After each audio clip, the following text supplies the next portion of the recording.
অযোধ্যা পাহাড় থেকে নামার পথে বলরামপুর থানার খুনটার এলাকায় পিকআপ ভ্যান উল্টে আহত প্রায় ৩০ জন। তাদের মধ্যে বেশ কয়েকজনের অবস্থা আশঙ্কাজনক।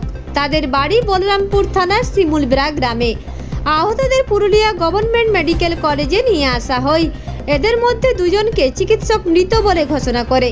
খবর পেয়ে হাসপাতালে উপস্থিত বাগমুন্ডির বিধায়ক সুশান্ত মাহাতো ও পুলিশ সুপার অভিজিৎ বন্দ্যোপাধ্যায় সহ আধিকারিকরা। যারা যায় শিমুলবেড়া গ্রাম থেকে মাহাতান এলাকায় বিয়ে বাড়ির অনুষ্ঠানে আসার সময় এই দুর্ঘটনা ঘটে। পিকআপ ভ্যানের সামনের চাকা খুলে যাওয়ায় এই দুর্ঘটনা ঘটে বলে প্রাথমিক সূত্রে খবর। মর্মান্তিক দুর্ঘটনা ঘটেছে।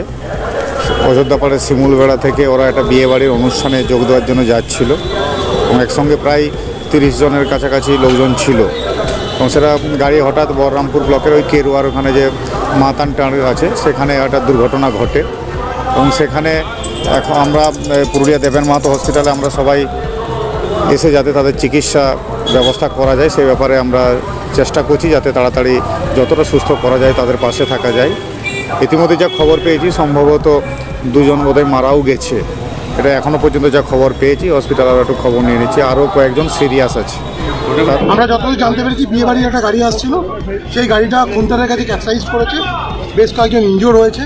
আমরা তাদেরকে এভাকুয়েট করে এখানে হসপিটালে নিয়ে এলাম। এই ডক্টরদের সাথে আমরা কোঅর্ডিনেট করলাম।